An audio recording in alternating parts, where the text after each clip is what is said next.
Hello everybody and welcome back to a brand new stream. Make sure you guys like the stream down below, subscribe if you're new, and we have a lot to get to tonight. There's a lot of things that I want to touch base on in the developments of the political world. We haven't done a live stream since Wednesday when we did our first ever call-in stream in about 3 years. It went relatively well, still trying to work out some of the little tech things surrounding it for next time, and we're going to be able to be doing that. So I think next Sunday is going to be our next call-in stream. This is not going to be a call-in stream, but if you do want to join the Discord so you guys can call into the next one, which should be next Sunday, make sure you guys join the Discord. It's at redeaglepatriots.com, $5 a month, 16 cents a day. Make sure you guys sign up there. And I'll be probably putting out an additional exclusive video on the website this week, as I usually do every week, possibly even tomorrow. But we have a lot to get to.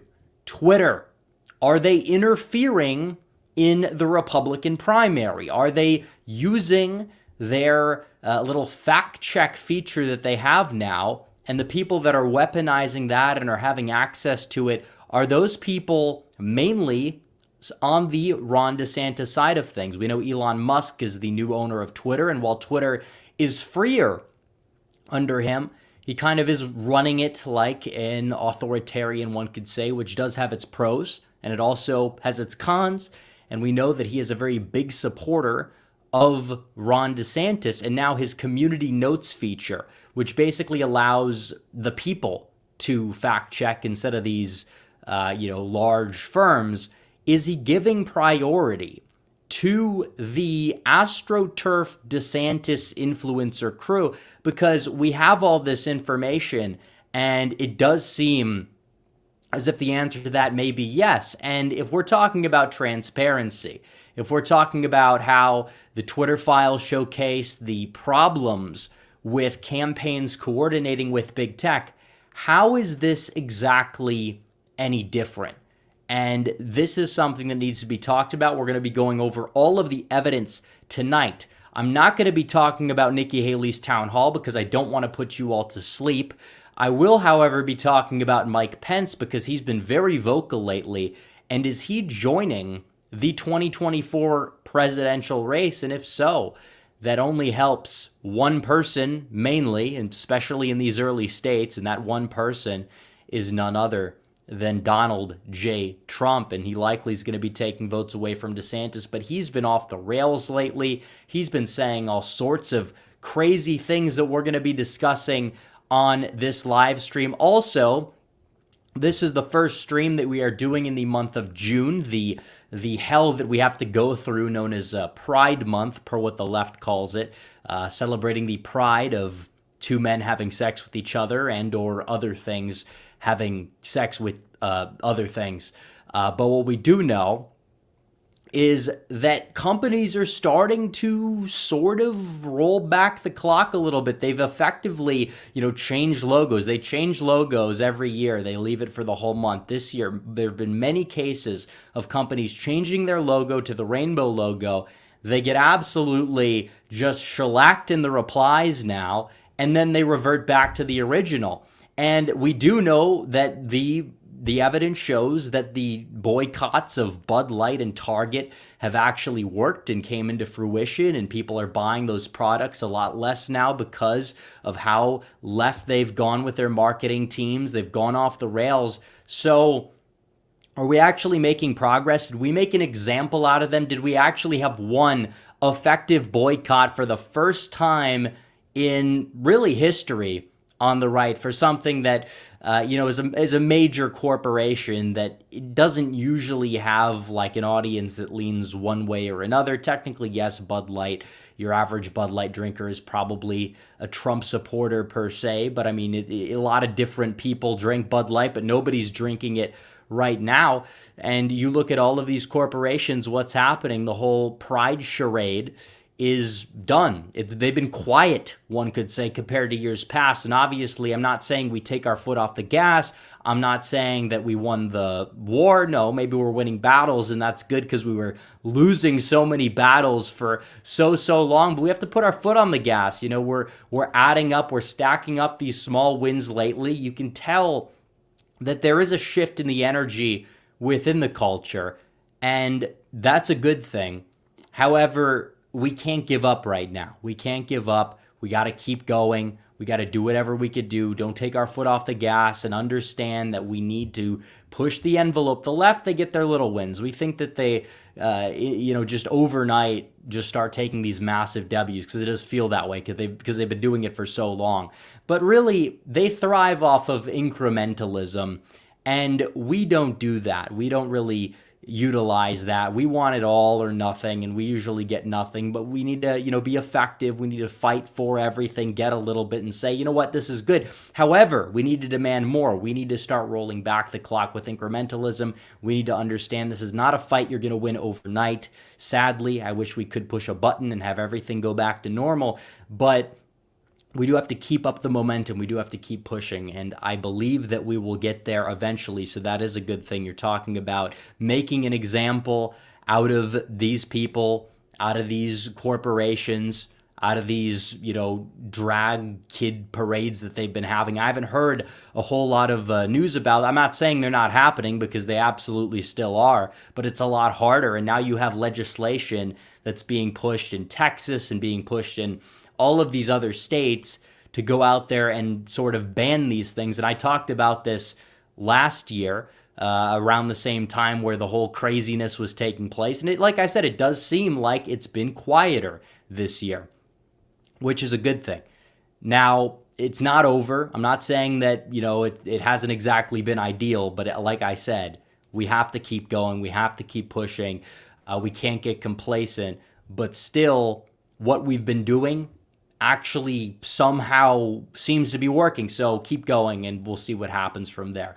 But that's pretty much it for the whole June debacle. June is a lot of things. It's dairy month at Culver's. I haven't been to Culver's in a while. There's not that many of them down here in Texas, although we do have them. But I will say that there are non-woke corporations like that have never celebrated it whatsoever. So we do have to kind of give a little shout out to them. But beyond that point, I think it's important that we dive into the 2024 discussion, because that's what we've been focusing on quite a bit on this channel, and we're going to continue to focus on it on this channel. We're going to get to super chats. I've seen, we have a couple already sent in. We'll get to them after the first segment, but make sure you guys super chat if you have any questions for me, any questions just in general, politics, just whatever, make sure to send them in, and I will get to them during the breaks between the segments. But in terms of 2024, this is huge, because Twitter has this feature called Community Notes, and it's kind of like fact checking, but it allows the people to come together, put it up to a vote, and then add a note to something that's like blatantly false, say if it's satire or whatever. And I think it's better than fact checking. I think there are pros and cons to this, definitely. It's a lot fairer. You see a lot of left-wing articles and people that twist certain things, and they're not getting away with it. Usually it was just one-sided.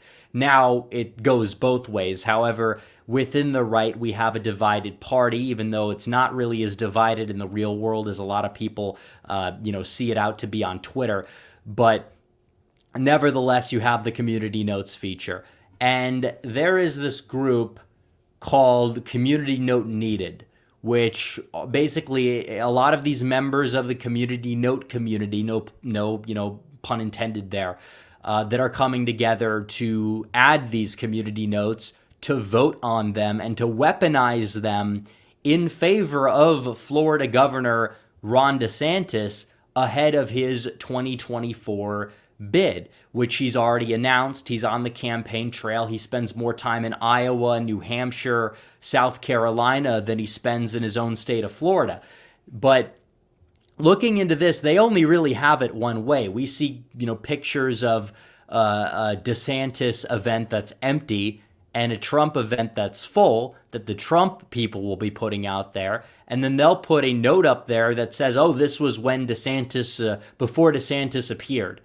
And then they do the opposite. I see a lot more DeSantis people doing the opposite with the whole dishonesty. They take a picture that's deceptive of, attendance at a Trump event, and then compare it to a deceptively taken picture at a DeSantis event that makes him look like he's speaking to like an arena, when in reality, like, I speak to people in these crowds. There's like maybe 200 people there max, and then half of those people are probably paid to be there and have their little VIP seating. But still, you will see no community note post there. You will never see one of these leading DeSantis influencers have a community note posted under their thing. And they've been the ones defending relentlessly community notes. But looking into this thread, I want to get to it all. They're blocking people that align with Trump. This Johnny MAGA guy, he's kind of, rising up. He's a meme maker. He provides a decent amount of solid commentary, actually, and we're mutuals. But they blocked him. He didn't interact with the account ever before this, but they still blocked him. They didn't block me. I did check, although they went on lockdown mode and changed their PFP. So clearly, they know they did something wrong. Something weird tends to be happening with this account, with this community. And what does this account do? They direct, and these are taken, they direct their followers to view and vote on potential community notes for people that are critiquing Ron DeSantis. That's all they really do. They go after all of the pro-Trump influencers. And yes, there's some people on the left that they are community noting, but usually only if they attack Ron DeSantis. If they attack Donald Trump, there's not going to be any form of community note needed type of thing saying, oh, well, you got to defend Trump, or you got to attack this guy who is lying in favor of DeSantis, which a lot of his supporters have been doing. But that goes completely scot-free, doesn't matter. So basically, these people are the fact checkers. They say, oh, we're fighting disinformation. Yet they twist the facts and all of their little fact checks for one, just like Snopes or PolitiFact or any one of these major establishment fact-checking organizations do. And they skew it only, or 90+% in one direction. And usually it's against Trump supporters. And yeah, there's some people on the left they attack, but the Harry Sisson guy who's one of those crazy paid Biden activist, whatever, that they, are making fun of a lot for valid reasons on the right. But they decided to view and vote him when he was attacking this DeSantis's campaign, actually a jacket that his wife was wearing, which again, looking at that, it's I don't even understand how you would fact check that. It's a dumb opinion that the guy has, but why exactly are you going to add context to that or fact check that? This is how far they're trying to go in order to try and put their little sticky notes on everything to try and influence the election. And it's not working. DeSantis's campaign is only doing this because they're so far behind. And the only thing they can say is, wait for the announcement bump. The announcement bump didn't happen. Oh, wait for the debates. Yeah, the guy's like a robot out there. He's going to fall even further despite spending hundreds of millions of dollars. He's going to be the new Jeb Bush when it comes down to the aspect of being able to spend a lot of money and try to defeat Trump that way, but not be able to navigate a debate stage with him. And you saw the Trump town halls. You saw DeSantis's robotic speaking tour, and you can compare those two, and you can tell me who's quicker on their feet, who's more, witty. And there's an obvious answer there. It's not Ron DeSantis. It's Donald Trump, and we know that. So looking at what they're doing the view and votes on pretty much everything. Oh, a registered foreign agent is running the online influencer campaign. They say that. And technically, it is true that one of their leaders is Christina Pushover or Pushaw or whatever you want to call her. There's a lot of nicknames people are throwing around. And she is directing a lot of these people and has spent a lot of time trying to get foreign leaders elected overseas that don't tend to have our best interest in mind. You look at Zelensky, you look at a lot of other nations in the region. She is definitely a warmonger. You look at what she said in the past about immigration. She's attacking Trump now for not building the wall or whatever, but she was going on record giving soft support for increasing the number of immigrants and giving, like, I guess, sympathy to DACA or whatever. So these people are just disingenuous. They're going to try to run to Trump's right and Trump's left simultaneously, just like they did in 2016, and it's not working. But it's always about DeSantis. It's about DeSantis every single time. Every single time. They're adding these notes. And in many cases, like, the notes don't even add correct context. But still, people have tried to join community notes on the Trump side, and they've gotten rejected time and time again. But these influencers, even low-level accounts that are supporting Ron DeSantis, they get in. So Elon Musk, he helped release the Twitter files, which showcased Twitter and the impact that Twitter had in the 2020 presidential election, and how they used the resources at Twitter to benefit the Biden campaign. That was released under the Twitter files. Now you're seeing the same exact thing happen for the Republican primary, and we're supposed to sit back here and say this is normal or this is fine. Like, either way, it doesn't matter. They're going to lose. Face facts. They're losing. Honestly, something like this coming to light is only going to make them lose even more and more support, because it shows how astroturfed this type of thing is. But still, you look at all these things, like every single, source. And by the way, this was leaked by somebody that was a member of Community Notes, by the way. And they tried to follow the group on their main account, which is pro-Trump, and then they had an account that was not pro-Trump, and they were denied on the account that was pro-Trump, but then they made a fake pro-DeSantis account and were immediately accepted. So you're telling me this isn't real? You're telling me this is fake? Because it's not. And you look into it, and even they're going out there saying, someone accused this account of being biased towards DeSantis. Do you think that it's true? ? And let's say it is true. Is this a bad thing? ? So they're even admitting that they have bias, but they're just saying it's a good thing. It's like the same arguments for why are you biased against Trump? Like, why is PolitiFact biased against Trump? Why is Snopes biased against Trump? And they'll say, oh, it's a good thing because Blumph is the threat to democracy. And this is the same exact thing you're seeing, except you're seeing it from the establishment right. You're seeing it from the DeSantis camp, the DeSantis surrogates. And Elon Musk is perfectly fine with it happening, apparently, because Elon Musk is one of those people. He is a DeSantis supporter. And honestly, with an IQ as big as him, you wouldn't really expect him to attach himself to such a sinking ship that is going to just be just a disastrous spending of $300 million and destroying the career of probably one of the most prominent governors on the right that we know today. So that's what they're attaching themselves to. Disaster. But still, not only that, this is happening under their watch. They have to know about it, and they're letting it happen because they want DeSantis to win. And he's still not going to win, which is going to make this all for nothing. And they have all this time on their hands, all this energy that they could be spending trying to defeat Biden right now.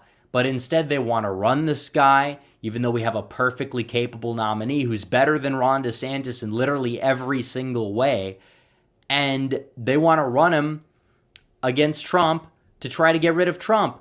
And it's not going to work. They've done this before. They've tried this before. It's not happening, especially now because Trump is a more established figure in the Republican Party than he was in 2016. He's getting the endorsements of a great deal of the representatives in Congress on the right, mainly the prominent ones who are actually working for the most part for the benefit of the American people, not really these swamp creatures. I mean, there's a couple of them in there for sure. Don't get me wrong. Just like there might be a couple of solid people who happen to be endorsing Ron DeSantis. but it's usually 90% solid on the Trump side and then 90% questionable / grifter on the Ron DeSantis side. And this is true. And his support base in the primary are mainly people that were the diehard Cruz crew, the Marco Mentum people back in 2016, who were arguably at the time seen as probably even more insufferable than the current DeSantis crew are today. But still, they haven't learned. They don't know what they're doing. And they want to put somebody out there that doesn't have the policies that relate to the people in the states necessary to win. They can't relate to the voters. And probably just after a divided party, you are going to see a sizable dip in turnout for the Republican nominee if you actually do have DeSantis win, because if he actually somehow edges out Trump, it's going to be by a very narrow margin. And then you're going to have a lot of bitter, angry, upset Trump voters who are not going to come out. And should they vote? Should people vote for the Republican nominee to defeat Joe Biden? Like, yeah, but your average voter doesn't exactly see it that way, because your average voter sees career. I mean, a lot of these people will see career politicians the same, and they don't show up in midterm elections or off-year elections or special elections. So if you want to go out there and make the argument that, oh, well, since Trump, candidates didn't do well in Pennsylvania or Wisconsin, then apparently Trump is unable to win those states, because we saw what happened with Trump candidates in 2019, losing Kentucky, Louisiana. We saw Alabama in 2017, and then Trump won all those states in 2020 by probably an average of 25 points. So their arguments fall flat for various reasons. We covered it all in the autopsy report video we did a couple of months back that I recommend people watch. But these people haven't learned. They want to go back to the days of the old Republican Party. And even though there may be criticisms of Trump that are valid, and I've given those criticisms in the past, I guess you would say, these people are not genuine in their critiques of Trump, even when they're right, because they said nothing about it, for the most part, during Donald Trump's presidency. But now it's a problem that Trump wasn't strong enough on the border. Like back then, these people wanted to give amnesty. They wanted to give amnesty for maybe like a little fence that probably didn't even work. And obviously, these are the same people that are like, oh, Trump's ineffective. We need DeSantis. He's going to get it done. It's like, where was the anger during his admin? Like, where was Pushaw and DeSantis? Why didn't DeSantis primary Trump in 2020 if Trump was so awful? Apparently, it just never happened. It didn't occur to these people. DeSantis was praising Trump's response to COVID at the time, but now Trump was this evil, Fauci just, shill, according to these people who locked down the country forever. But at the time, he was seen as being far too lenient on the lockdown, supporting the lockdown protests in places like Michigan, etc., praising Florida at the time. And obviously, Trump's not going to be doing that on the campaign trail, because he doesn't like to give any kudos to his opposition, which, I mean, some people are like, well, it's wrong what he's saying about New York. And it's like, I mean, yes, it's technically not true. His own base doesn't agree with that. But at the same time, it's clear he's just trying to score political points to just diminish DeSantis and make him look weaker, to the point where Trump is going to be in a stronger primary position. And it might backfire a little bit here and there, depending on the attack lines. But either way, it hasn't backfired so far in the polls. So why is he exactly going to stop when he's gaining support? So that's really my take on it.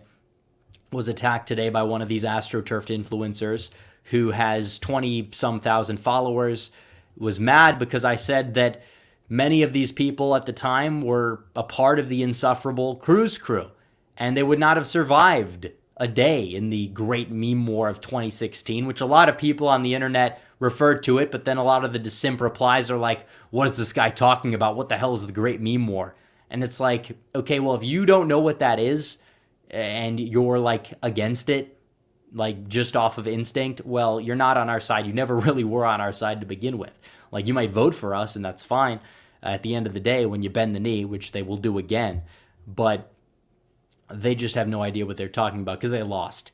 And this person is angry because I correctly called out the fact that a lot of these people were not day one Trump supporters. Then I just decided to do a little bit of a search with the username, with the hashtag Cruise Crew, and we got a lot of results from 2016, and they were all these people, for the most part, were Rubio fans, they were Cruz fans, they were, in some cases, more extreme cases than not, Jeb Bush fans at one point.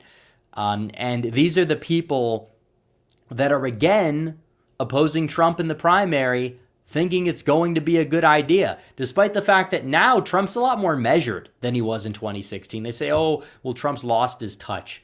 And it's like, at times I've been like, maybe he doesn't bring the energy at the same level, but he's also a lot older. But what I saw in that town hall at CNN was probably a top 5 Trump moment of all time that I've seen, especially on the campaign trail. Just the way that he was witty, he was, mentally intact. And not only that, he made the audience laugh. He was a showman, but he was a more measured showman, which kind of, one could say, would expand the coalition, would increase his electability per se, compared to even 2016. But they don't want to talk about that. They don't want to touch base on that. They are wish casting a Trump defeat, and if they can't get it in the primary, which they're wish casting it, they're wish casting it in many cases for the general election. This person in question, this influencer, didn't even vote for Trump in 2016.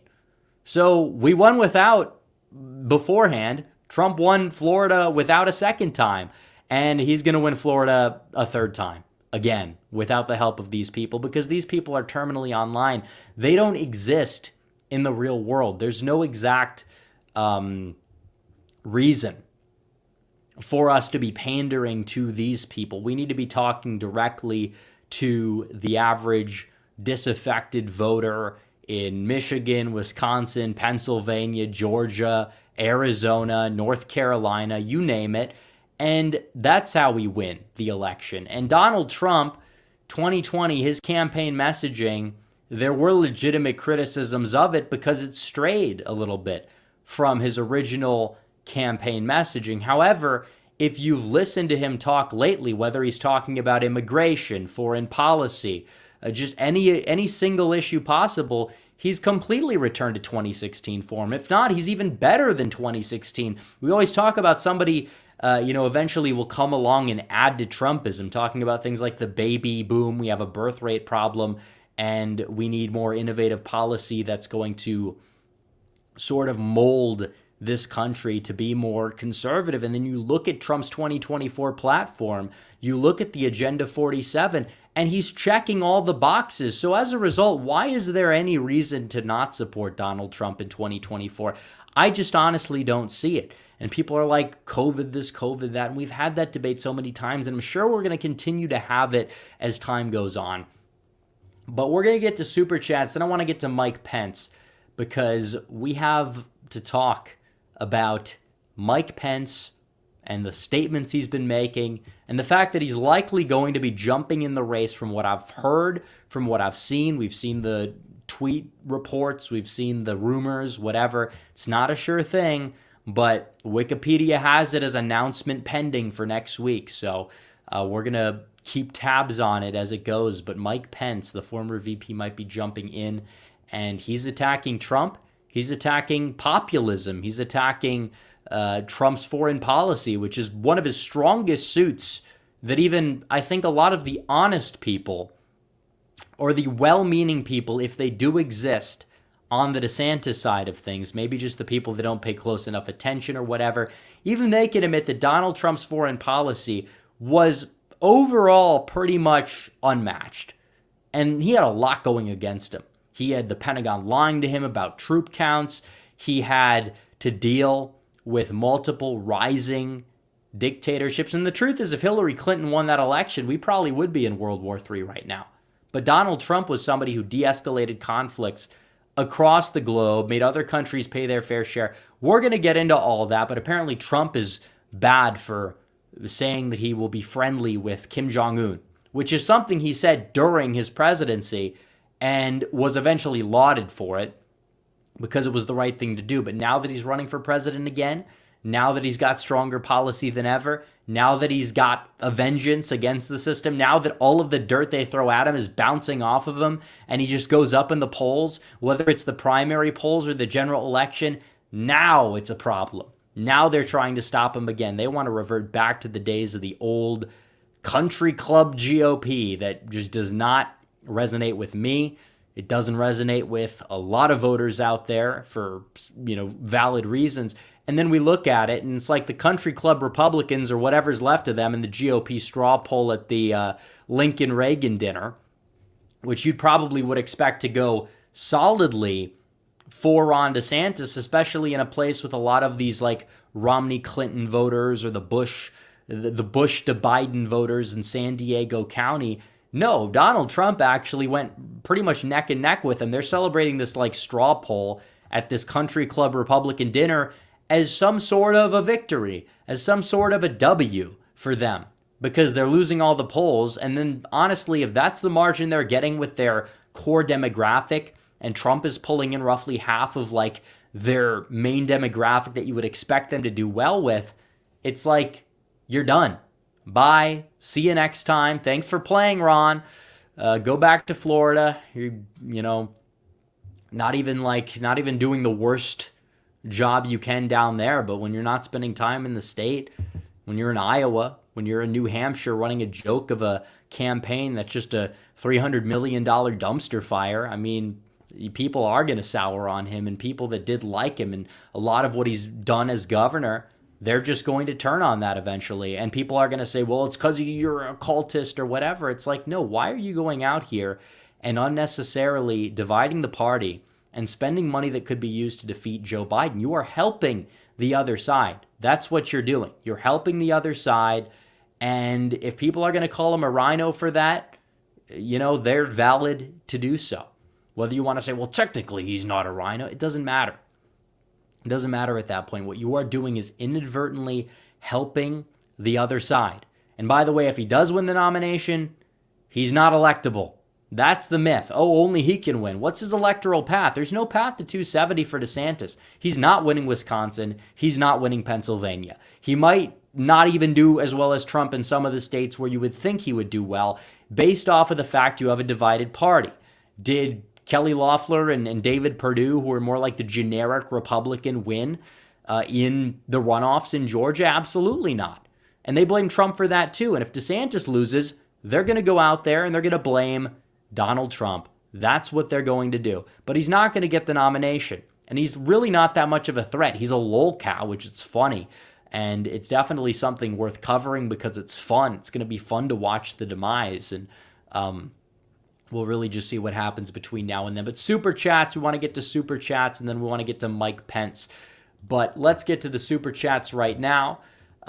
Anthony Williams says, how and where do you rewatch the stream after it ends? Well, you can save the link. That would be an easy way. But also just look in the Repcast archive playlist. They're all unlisted, but they're all on the playlist, and you guys can watch them there.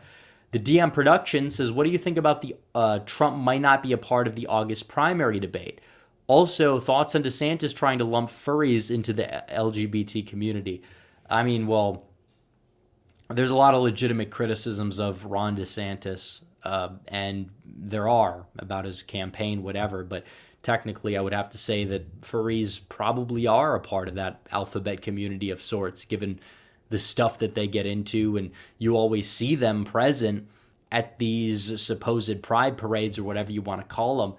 But in terms of Trump not debating, I think he will debate. I think he should debate. And if he doesn't debate, nobody's going to watch the debate.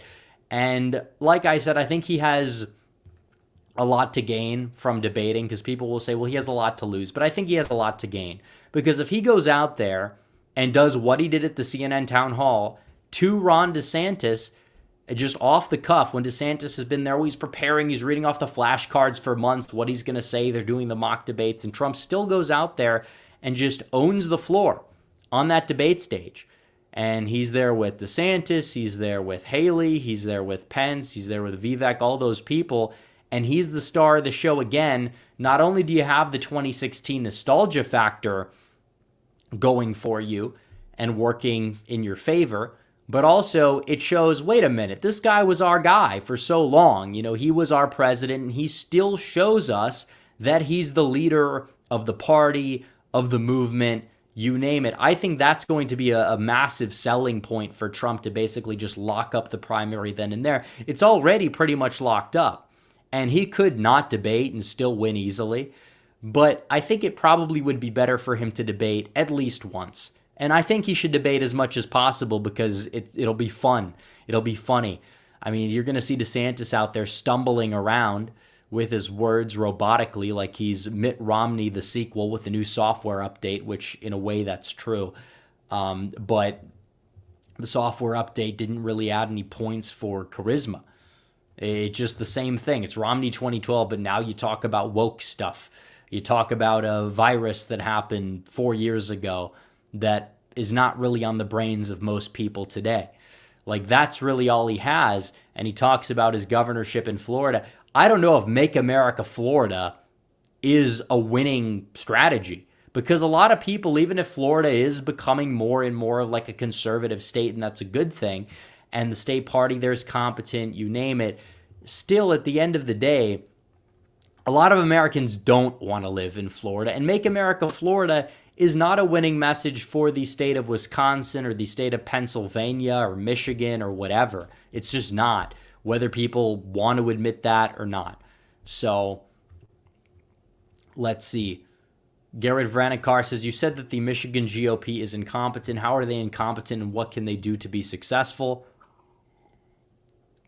Just like a lot of these other parties, you have a mix of like these well-meaning Q boomers who don't know what they're doing, and the remnants of the old establishment rhino types that don't understand messaging. And when you combine those two things together, you don't exactly get competence. I mean, they're raising how much money now? Like, they raised like $14,000 or some ridiculously low number in the first quarter of their new leadership.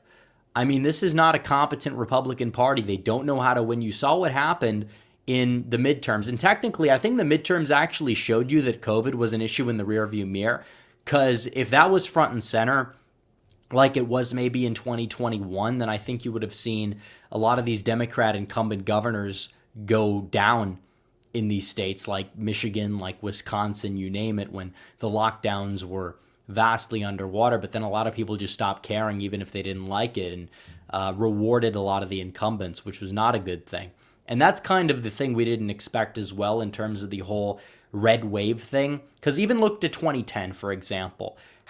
We picked off a bunch of governorships, but they were all open seats. How many open seats did exactly take place in like winnable races for us? I mean, Pennsylvania, we weren't going to win because we just didn't have a candidate that was capable. Even if Barletta would have done better, he would probably have not come close to Shapiro. He was very lazy. Arizona was a disaster. There were a couple others there. But in 2010, look at the map there. We only got 2 Democrat incumbent governors. We picked off Ohio barely, with a well-known established political figure going up against an unpopular incumbent, wins by like 2 in a massive red wave year, and Iowa. We got Iowa by like 8 or 9, and we ran a very popular former governor who served as the governor for 6-7 years and then became an ambassador under Trump. So that's what it came down to. But I mean, even so, they should not have lost to Whitmer after everything that happened there by 10, 11 points, which was more than what she ended up winning by in 2018, believe it or not. So in order for them to be successful, they're going to have to change what they're doing and get people in there that actually do know how to be competent and understand proper messaging, but also understand how to, have the connections to enough donors to fundraise, and then also go out there and create a turnout operation that is capable of winning. Because there's a lot of math there in the Midwest for us that we're just not utilizing. And as a result, we keep losing elections in these places where I think we could be a lot more effective in. Tony7682 says community notes do not operate on a majority vote. Well, even if they don't, I mean, they do need a lot of people to vote for that specific note, I believe, for it to technically take effect. And that's what they're doing. That's what they're utilizing in order to go out there and skew people's takes on things, I guess, and in many cases unsuccessfully. But they're using this platform, and they're using it in order to go out there and lie and to be dishonest. The same way that Snopes is dishonest, the same way that a lot of these fact-checking organizations can be dishonest. It's true. Manny says, thoughts on the New Hampshire snowflake state rep Rhino who switched his endorsement for Trump to DeSantis because of Trump attacking Kayleigh McEnany. He just doesn't live in reality. I mean, that's how just terminally online or in a bubble these people tend to be. Maybe this guy's more in the bubble because he, works in the political establishment and may not spend as much time on Twitter. But still, it's like, is Kayleigh McEnany a serious issue for a lot of voters? Like I said, I think there are bigger fish to fry than to attack Kayleigh McEnany. However, this was not the first time she has kind of swiped at Trump before. So Trump is the type of guy to respond to people that tend to swipe in his way. He's been that way since 2015, 2016. That's why he attacked John McCain in the first place, was because McCain attacked him. So he hits back harder. And he hits back in many cases effectively, and in many cases gets the media headline attention because of how he hits back. So it should really come as no surprise. Now, like I said, there are bigger fish to fry than Kayleigh McEnany out there in the media that are opposing him, even people on the right. But, I don't know. I don't think it's that big of a deal where I'm going to sit up here and say, oh, well, I can't support Donald Trump anymore because Trump went out there and said something mean. This is Donald Trump. He doesn't nearly go out of his way to act that way compared to how he did in 2016. But these are the same people that say, I miss the old Trump, just to try and psyop people that actually were with old Trump back in the 2016 primary over to their side. And it's not working. The math is not there for these people, especially the way Ron DeSantis has really ran his campaign. You have Vivek out there. He's opposing Trump from time to time as well, but he doesn't come across like an elitist rear end per se. He doesn't come off like he's just sideswiping Trump at every possible opportunity. He doesn't have the annoying troll farm that he's concocted over the past 2 years and astroturfed in his favor at the presidential level, where they just slide him in whenever necessary when he wants to run. That's because that's what DeSantis has done. But all these other people in the race, even if they're far worse on the issues than Ron DeSantis, they're not making people nearly as angry as Ron DeSantis, because a lot of these people liked DeSantis as governor and think that he's done a few good things, and they just see it as counterproductive. And he's taking the bait of a lot of these mega donors. He's taking the bait of Rove, Ryan, the Bushes, and many more people to go out there, divide the party, run against Donald Trump, and also end his career in the process because there's no path forward. But it's for two reasons, really. They know he has no path deep down. But A, they're hoping either something will happen to Trump legally or whatever where he can't run, which probably is not going to happen, given the fact that he's gotten into a lot of trouble and it really has bounced off so far. Or B, they just want to sabotage him in the general and know that just having an ugly, divisive primary is not going to bode well for the general election. That's really all it comes down to.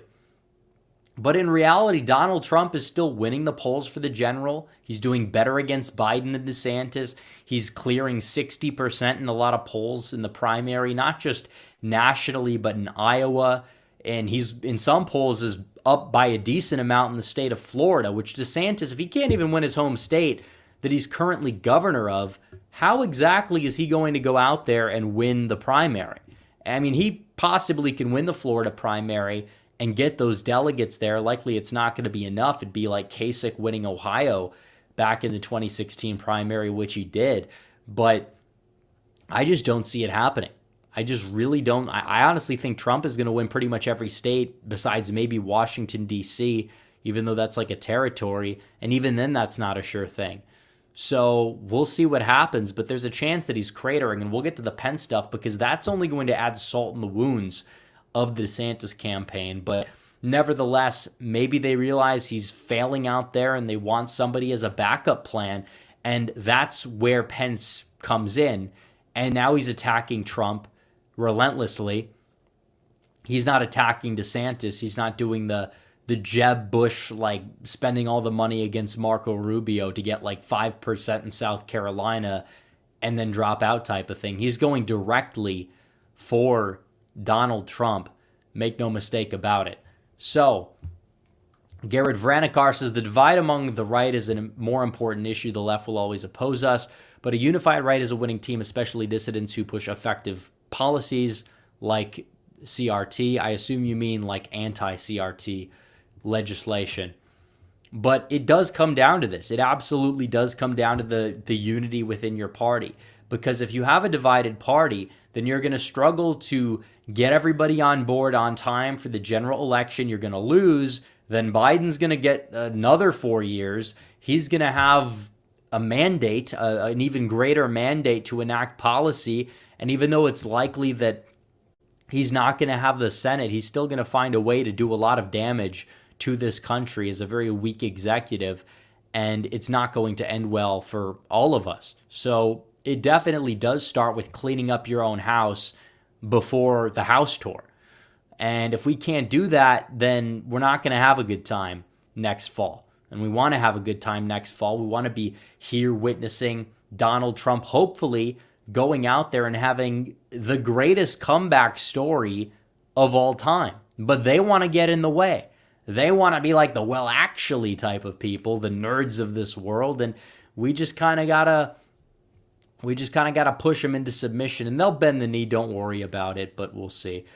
The DM Production says, thought I'd mention this, but YouTube changed its policy regarding talking about Election F. Thoughts on that, and will you be discussing it? Well, here's the deal. It's interesting that they decided to do this right now. And you could say it's for various reasons. You could say Rumble has been doing so well lately that they're actually responding to the changes by censoring less, and then you have Twitter thriving after engaging in far less censorship. And like I said, the energy is shifting in a way. We see less pride demonstrations this June than last June. I know it's early, but usually the first few days tend to be the loudest. And on top of that, you see less companies engaging in the woke capitalism after we're making an example of Bud Light and Target and others. So, I mean, it's interesting that they decide to do that. And it also could be because they believe that talking about it is counterproductive. And, you know, obviously, if it's going to be mentioned sporadically, then it is what it is. But if you are going to be making a 2024 campaign about 2020, which is not what Trump's doing, by the way, but if you are to do that, and you are to engage in that, it's not going to help you build the coalition necessary to win. It's not. You're wasting resources. And I'm not saying that nothing took place that we were not allowed to mention before, and I still don't know if we're allowed to talk about that kind of stuff or debate that kind of stuff yet. Per the policy change, I don't know when it's updating or whatever, but I will say that I'm focused on 2024. We'll touch base here and there if we need to mention something. We'll be maybe a little bit more open about it for sure, because we couldn't do that before. We had to use coded language to just vaguely get the point across, and even then half the people are confused because they want to control and police our speech. But now that's a good thing. But like I said, I'm not going to be wasting a lot of time talking about it because that time is past. We have to win 2024. We can win 2024. Not every theory that's been brought up by our own side is correct. I saw a thread of nonsense the other day on Twitter talking about how California is actually a red state, guys. And no, it's not. Like, you're just dumb. You've never been there.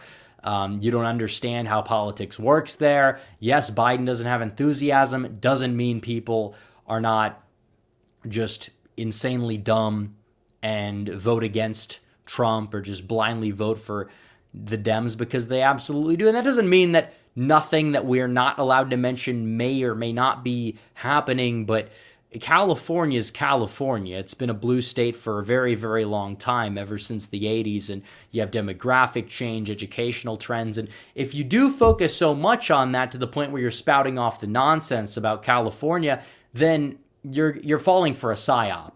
And in many cases, it can be a psyop.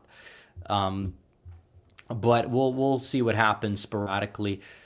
Carlos the Chicken says, call me crazy. I think all these people are running against Trump to divide the anti-Trump vote and help him get the nomination. I disagree. I think that they're just on standby. And keep in mind, they could have a contested convention as well. If Trump gets below 50, the better for them. If Pence running takes 2% away from Trump and 4% away from DeSantis, that's still a net positive for the Never Trump side. Now, some people are going to drop out as we get closer and have these winner-take-all primaries, Super Tuesday, Florida, you name it. But, I mean, other than that, I will say that, I don't think that all these people are running to help Trump. I mean, I think if anything, they're just running to get their foot in the door. Maybe they want a cabinet position for the eventual nominee. Maybe they're running for VP, secretary of whatever. Maybe they just have, the urge to get their name out there for a future attempt and or to sell books. Who knows? Anthony Williams says, what are your thoughts on the debt ceiling bill and people like MTG voting for it? Well, she's been acting weird lately, I will say. She's just been the biggest Kevin McCarthy simp. I don't know what's going on there. I think she's possibly aiming to run for something like statewide in the future, because I don't know what else explains the turn other than, she doesn't want to be kicked off the committees, but she probably would have been reinstated anyways, because it could have stopped with the McCarthy vote, but then she's taking it a step further and co-signing all of the worst pieces of legislation that Kevin McCarthy has put forward. So it's very strange, to say the least. I still like MTG. She is a fighter at times, but is a lot less of a fighter and more of a follower and a go along with the establishment type of rep this Congress compared to what we saw last Congress. So that's important to take note of. But Graf Panzer says, I feel like even in the short term we fall. We should break up the GOP if Trump loses in 2024. I don't want this, but I feel no, you're not going to be able to do that. You're not going to mount a third party. Oh, what if we split the party? How's that going to happen, for one? It's all in theory. For two, the pro-Trump side, in a way, is a big tent of very many ideologies. And that can, like I said, that's not necessarily always a bad thing. But at the same time, it can be. And one of the ways it would is if you're trying to rebuild a broken party or a splintered party and try to get everyone else in one faction. It's going to be very difficult to do that when you're breaking something apart. Then you're going to have the more libertarian people in one side. Then you're going to have the more populist on another side. You're going to have the more hardliner, tradcon, theocratic conservatives in another corner.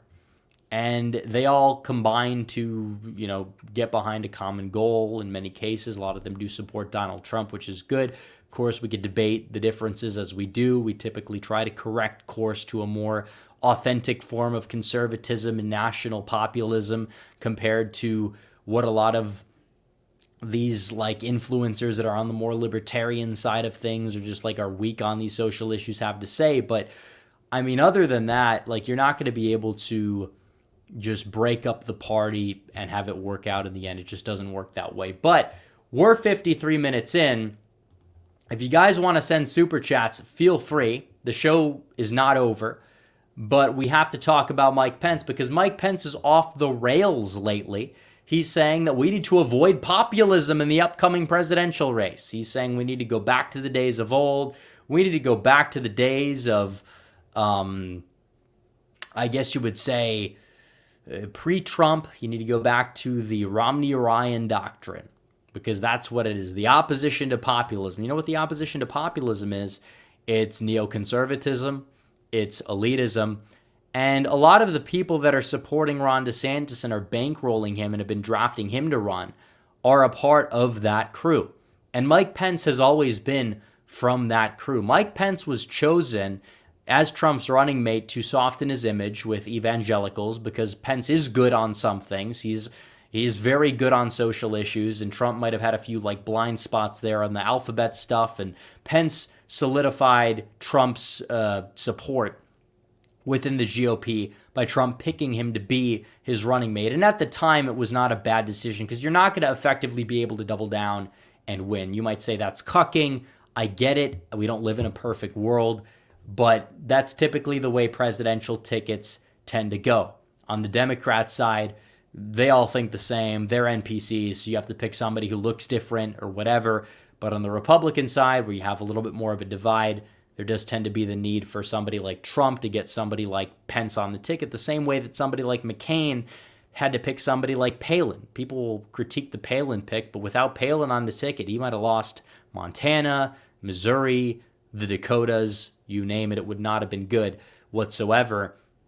And remember, when he picked Palin, he actually went up in the polls against Obama, but that was way before the whole recession hit. That was before the debates. That was before everything. But still, it's a little bit besides the point. Mike Pence, at the time Trump picked him for VP, I was okay with that. Now, I was never a Pence 2024 guy because there was always this notion, oh, Trump is going to get 2 terms and then Pence is going to be the successor. I never supported Pence as a successor. You could go back to what I said in 2019, 2020. At the time, I didn't know much about who I wanted. I was, besides like Tucker Carlson, if he would have ever ran, I would have preferred him to be the successor. And I think that would have been a good, alternative history there, but that's not the world that we live in.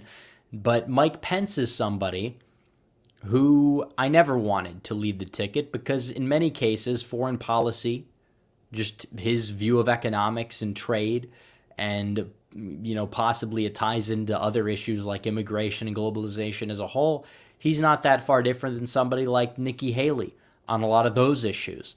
And that's not something I want to lead the party. He's basically just like, at best, you could say Ted Cruz with a more softer image. And I don't think that's necessarily a good thing or that should be what leads our party. And I never wanted him in 2024. Now, apparently, he may be running in 2024, which I think helps Trump in terms of taking votes away from DeSantis.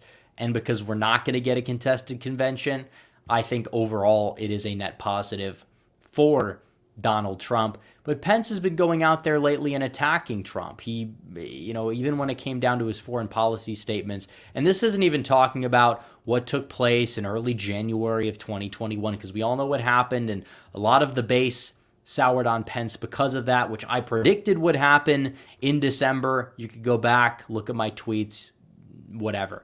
But still, Mike Pence went out there a month or two ago and said, essentially, we need boots on the ground in Russia. We should be funding Ukraine. We need to be going out there and being more engaging in this fight against Putin and Russia and getting involved in this conflict that essentially we don't have any business getting involved in. And Donald Trump could have a lunch with both Putin and Zelensky and sort this thing out probably like in a half an hour.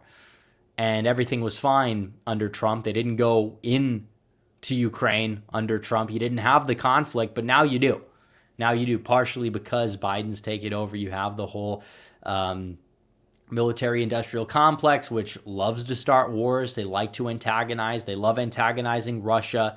They love antagonizing North Korea as well, which again, North Korea is not our friend. We know that. But under Trump, what Trump did was phenomenal with North Korea.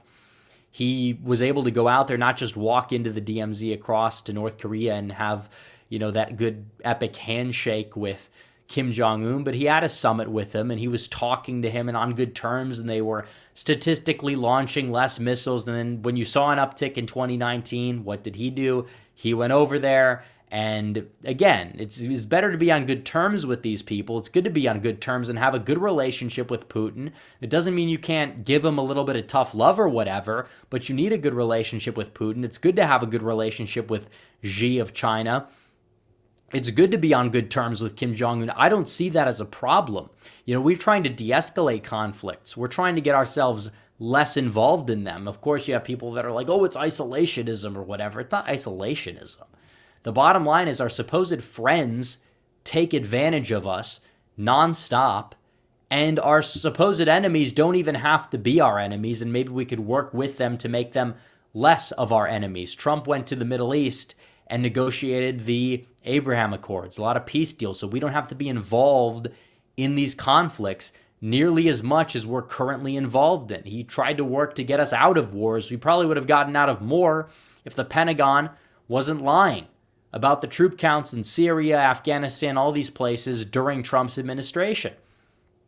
And Mike Pence is somebody who egged that on because he's a part of that establishment. When he was in Congress, look at his voting record on trade. Look at his voting record on foreign policy.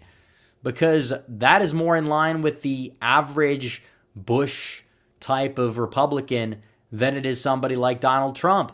So he opposed populism his entire career. Even when Trump was in power, he was like Trump's running mate or the sidekick or whatever, but he was no populist. He might have been a hardliner on some social issues, which is a good thing in my opinion.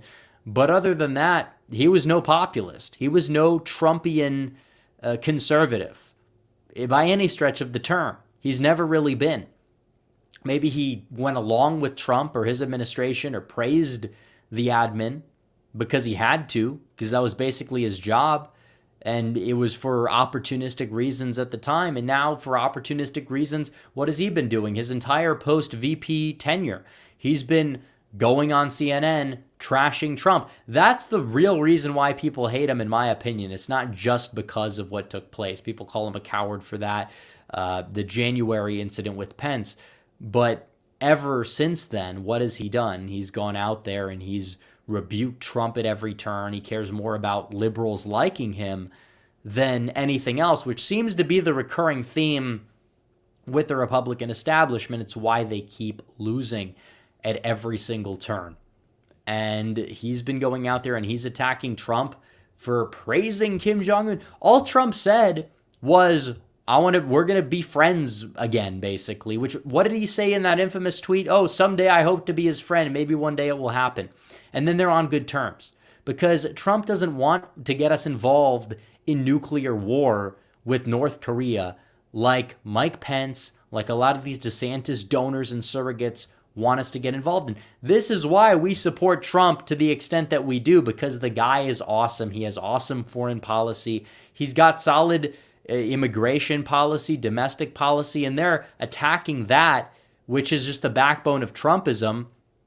These people sometimes will pretend to be, Trumpism without Trump, or DeSantis is Trump without the baggage, but then they're opposing the Trumpian policy at every stretch of the way, to the point where it's like, no, you are not Trumpism without Trump. It doesn't even include the Trumpism. So how can it be Trumpism without Trump? It's just no Trump. Trump's not there, and this is what happens. So, yeah, it's not surprising Mike Pence is a turncoat, maybe not necessarily in the way that a lot of people have seen him as a turncoat, but he's been attacking Trump.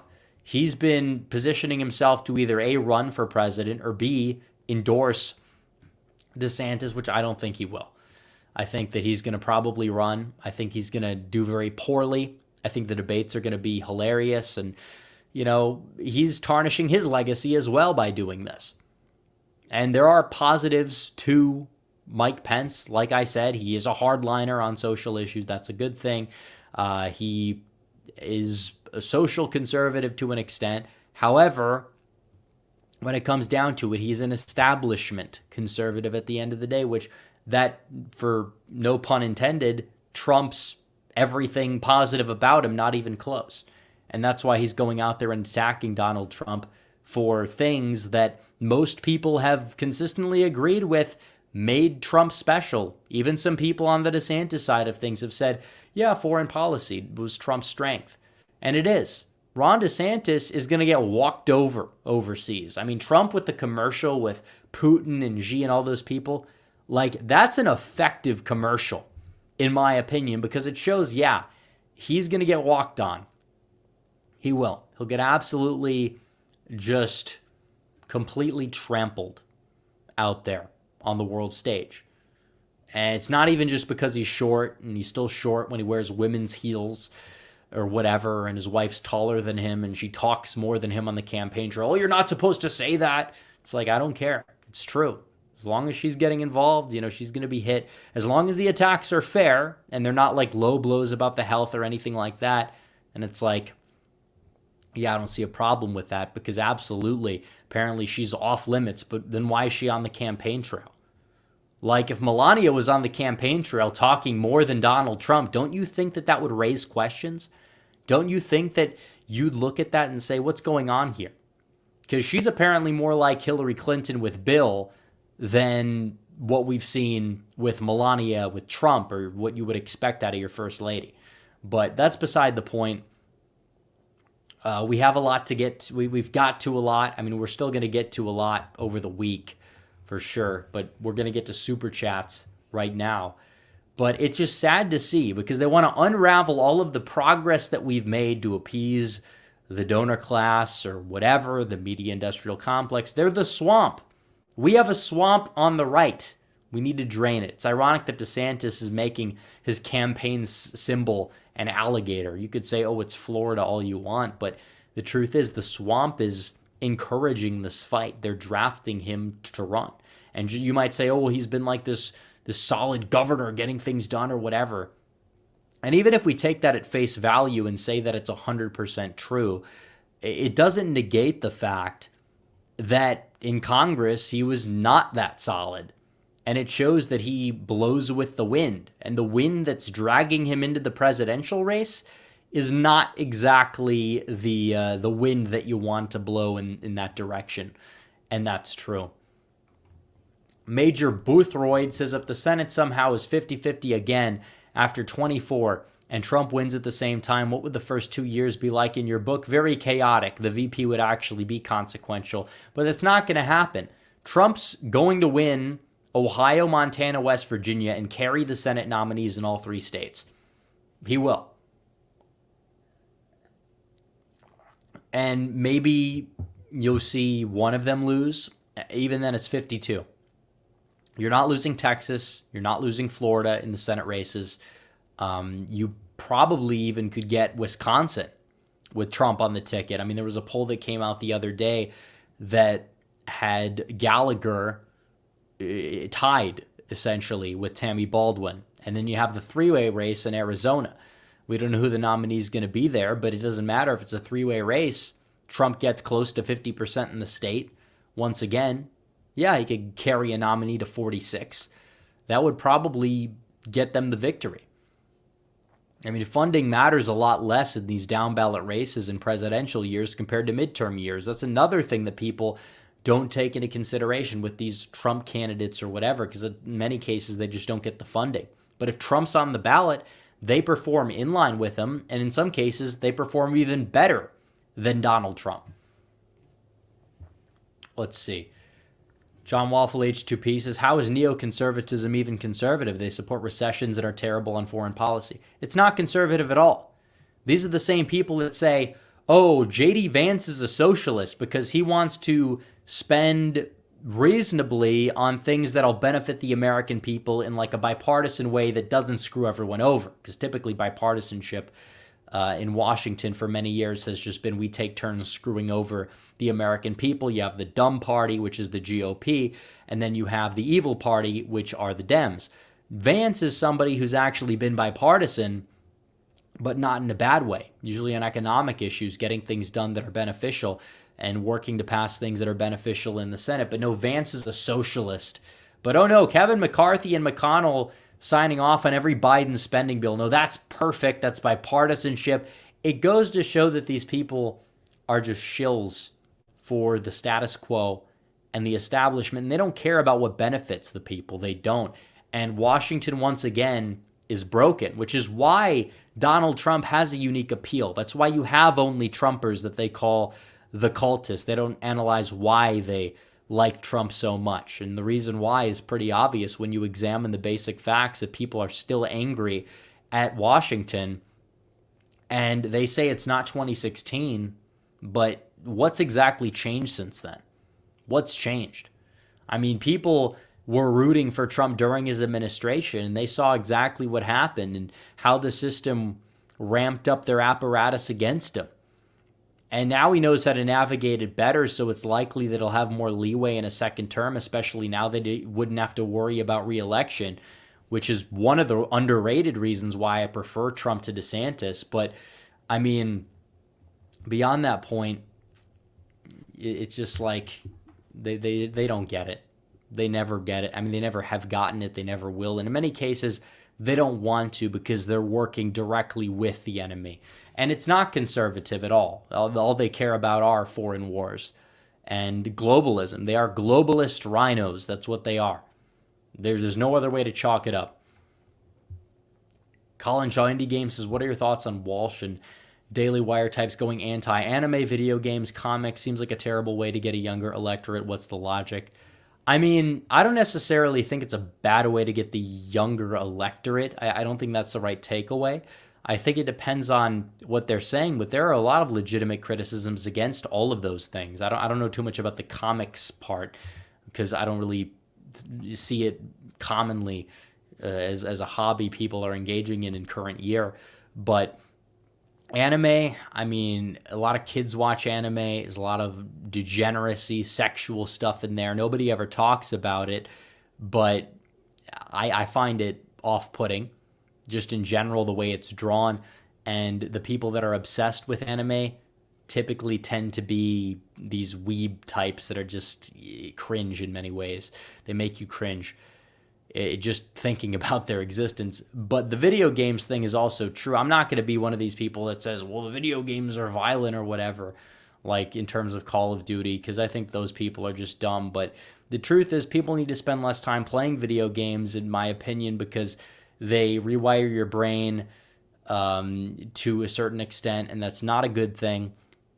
And on top of that, they tend to take like 10 hours a week away from somebody where they could be hitting the gym or doing something productive for society or for themselves or self-improvement or whatever. So I'm not a big fan of the whole gamer culture.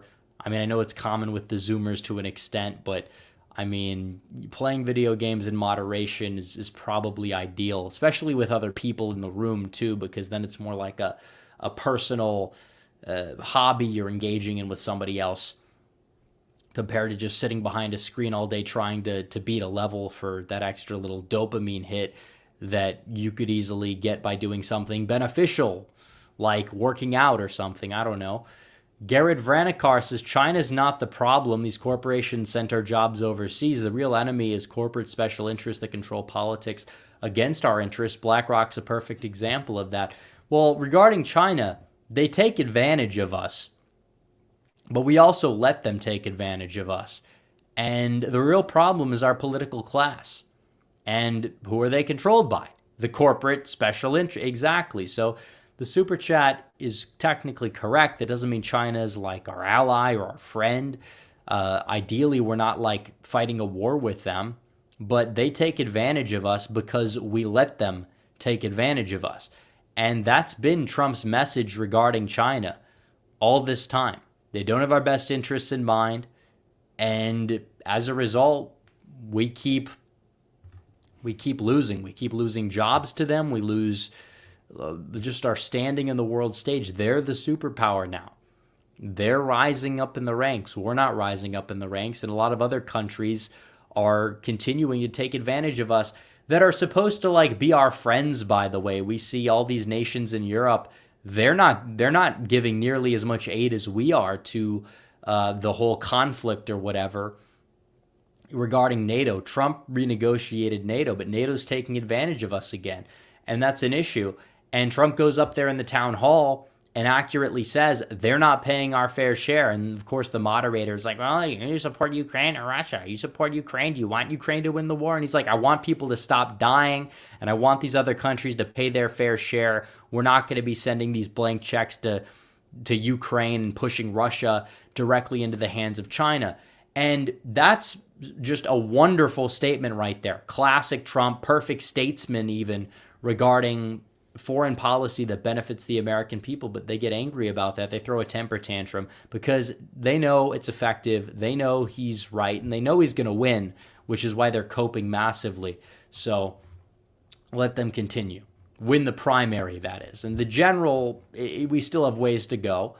I'm not saying it's guaranteed. We're going to have a lot of people on the right try and stab Trump in the back again. So when we're seeing that with this primary right now, we have a nominee. They're not rallying behind him.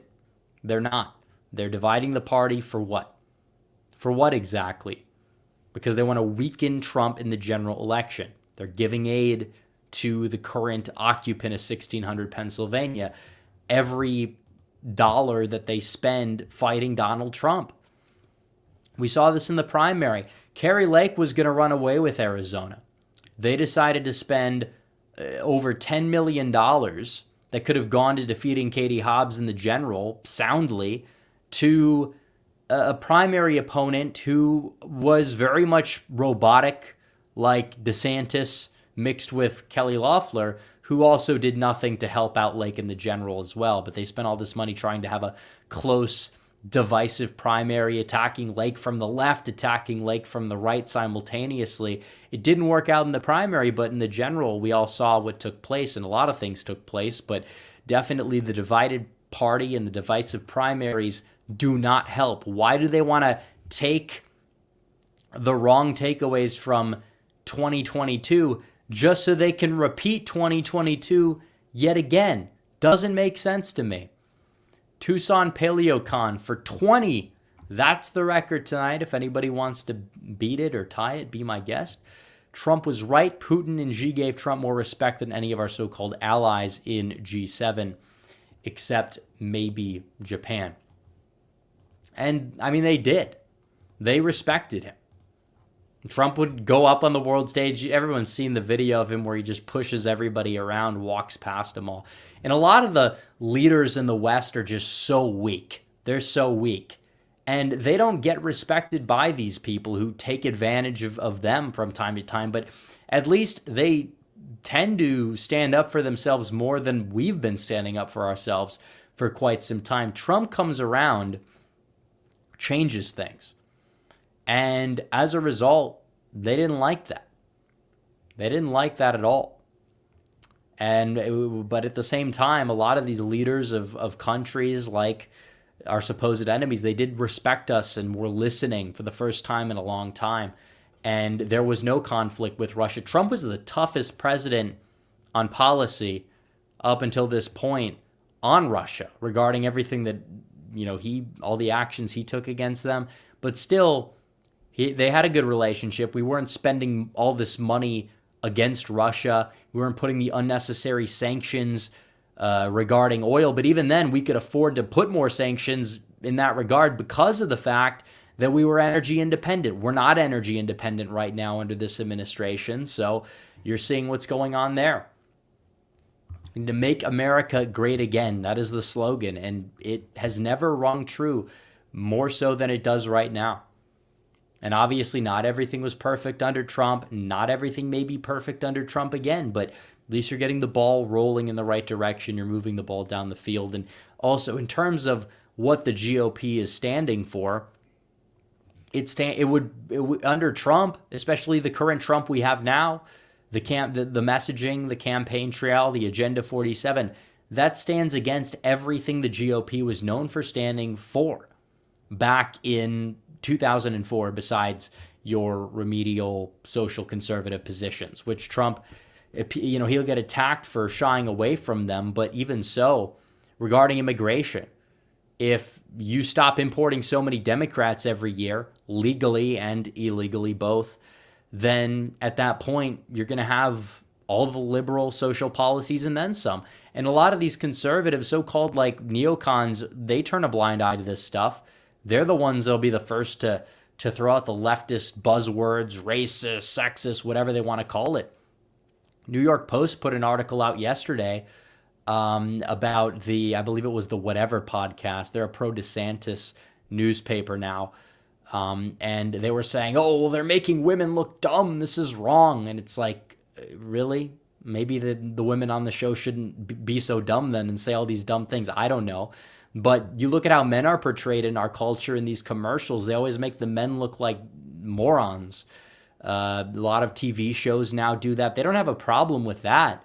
But some like internet show that has on women that sometimes say a lot of dumb things and it's like funny. Oh no, they have a problem with that.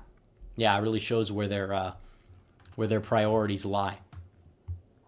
And it's funny because like they have like the well-adjusted guys on the show. They show pictures of them, and then they show a picture of this like transgender like TikToker that like supposedly debunks them very poorly, by the way. And it's like, that's your symbol of like something that we should be aspiring to?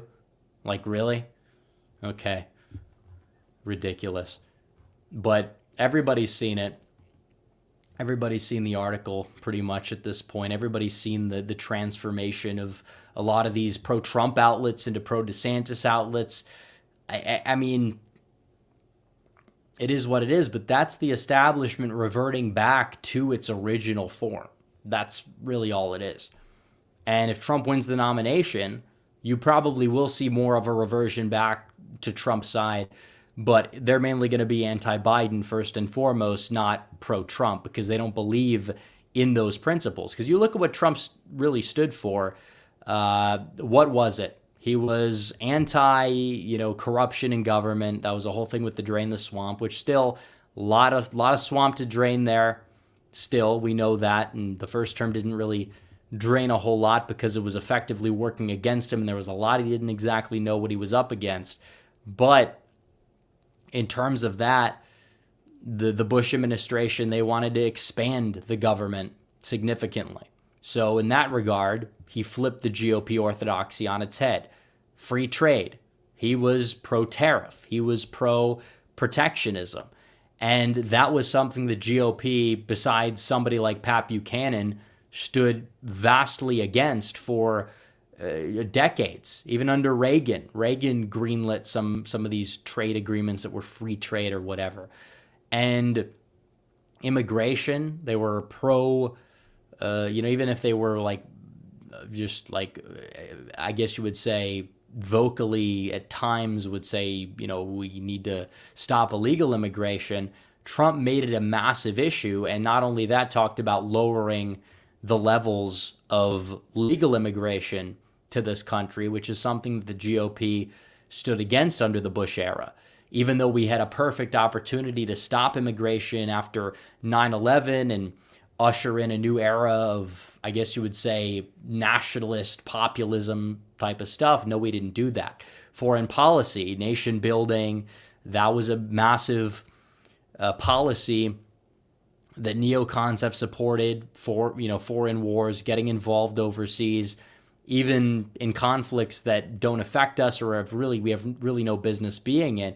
Donald Trump stood against that and didn't start any new wars in his 4 years, and I believe was the first president since Eisenhower to not start a new war. Even before Eisenhower, I don't know what exactly it was, but it was the first. He was the first president in a very, very long time not to start a new conflict, and you saw that as a massive shift of direction from the previous GOP orthodoxy. So Trump flipped all the principles that the GOP stood for on their head. They were like the elite party, the country club party. He made it the party of the American people, and they don't like that. It's not what's good for the donors. It's not really what's good for them. They want to go back to the days of old, and we can't let that happen. We cannot let that happen, and that's the main reason why we need to be supporting Donald Trump in 2024. Anthony Williams, his thoughts on Shapiro bias interview with DeSantis. I didn't see it. But DeSantis only goes to friendly media. He doesn't go to CNN. Like, Nikki Haley is awful and objectively worse than DeSantis, but she goes to CNN. Maybe because she agrees with them more so than not. But DeSantis won't go to them. DeSantis will critique Trump for going to them, but he only goes to friendly media because he just can't handle the backlash. He can't do it. He's very robotic. That's why he's having his wife talk more in the campaign trail at times than he does, because it softens his image. He's trying to soften his image. I don't think it's going to work. I don't think it's going to work. I don't think he's free from criticism for doing that just because his wife had a health condition that's, I believe, pretty much all taken care of right now. Because that's their cope. Oh, you can't attack her because she recently had cancer. It's like, if she's getting involved in the campaign trail and you're attacking her for stuff she's saying on the campaign trail, that's perfectly valid. You know, you want to get in the arena, you want to fight, well, you're going to be, you know, you're going to get hit. That's how it works. There's nothing wrong with that. Anthony Williams says the Supreme Court seemed to near always help Dems like rhinos. Would they really step in to save Trump from the biased justice system if they came to that? It would depend on how ridiculous the case would be. I think that if Trump appeals some of these lawsuits, like the sexual abuse one, he probably can get it successfully appealed. I don't know. We'll see. But either way, it's just ridiculous. Ron DeSantis has no business being in this race. Nobody really has any business being in this race other than Trump at this point. He's the guy that is the incumbent, per se, de facto incumbent, leader of the party, and he has the mandate and unfinished business to do. People always forget about that. If you want to defeat Trump, you're going to need to be better than Donald Trump, not even just on policy, but also when it comes down to how you interact with the media, how you push back on them. What is your charisma level? Are you able to carry the movement to the next level? And DeSantis can't even do any of that, even if you want to say he's better than Trump on policy, which he's not, especially those 4 policies we talked about that Trump kind of molded a great portion of the GOP to be like. So there's that. It's Cool Guy Rye says, what kind of map would RFK v. DeSantis look like? I don't know. It would depend on how the establishment Dems would view Kennedy. Because as of right now, they don't really like him. And if they don't like him, they probably aren't going to give him any money. So maybe DeSantis would be able to beat him, but I don't believe that Biden's not going to be the nominee at this point. Even if he does underperform a little bit in the primary, he's still likely going to win, given who else is in the running. So, literally, God says, did you watch Fish Tank? I did not. I don't really even know what that is. So, all right, I think that's it for Super Chats, at least for right now. This will be the last call for Super Chats. We'll end the stream. We'll end the stream very shortly, probably in a minute or two. But we have another Super Chat, so we're going to keep getting to Super Chats. But this is the last call for them. So if you want your Super Chat read, make sure to send it in now. W says red Nevada, Wisconsin, Pennsylvania, Arizona comes down to the wire. And I honestly think that looking at Georgia, I don't think that Biden's going to run away with it, because I know that it's been a state that has moved away from Republicans. But still, if you have that ballast harvesting operation going and Biden's popularity has dipped and maybe you mend ties with the state party a little bit, then I think there's a shot. I do. I think there's a shot. And that's why I had it read in my last video. And the main reason why Herschel Walker did so poorly is likely the fact that he had a scandal. The Trump-backed candidate, the MAGA candidate for lieutenant governor, was far more Trump-like on policy than Herschel Walker was. Herschel Walker goes down by 3, down by less than a point in round 1. Burt Jones ends up winning by 5. So you could say it's a little bit of a, lower profile office, and I would agree with that to an extent, but still, I mean, when it comes down to it, he can still have his candidates apparently win in Georgia. Nobody talks about that, but it is what it is. So I think that's going to do it. It's been a good stream so far, about 90 minutes. We're going to stream again probably on Tuesday. We'll do another stream Tuesday, Thursday, Sunday. I know last week we went a little bit off schedule, but we try to stay on the schedule, and maybe I'll be streaming a little bit earlier because I know we went live a little bit late tonight, but that's okay. So I'll see you guys in the next one. Make sure you guys like the stream down below, subscribe to the channel, hit the bell for notifications so you never miss another future video or stream. And I will see you guys in the next one. Red Eagle out.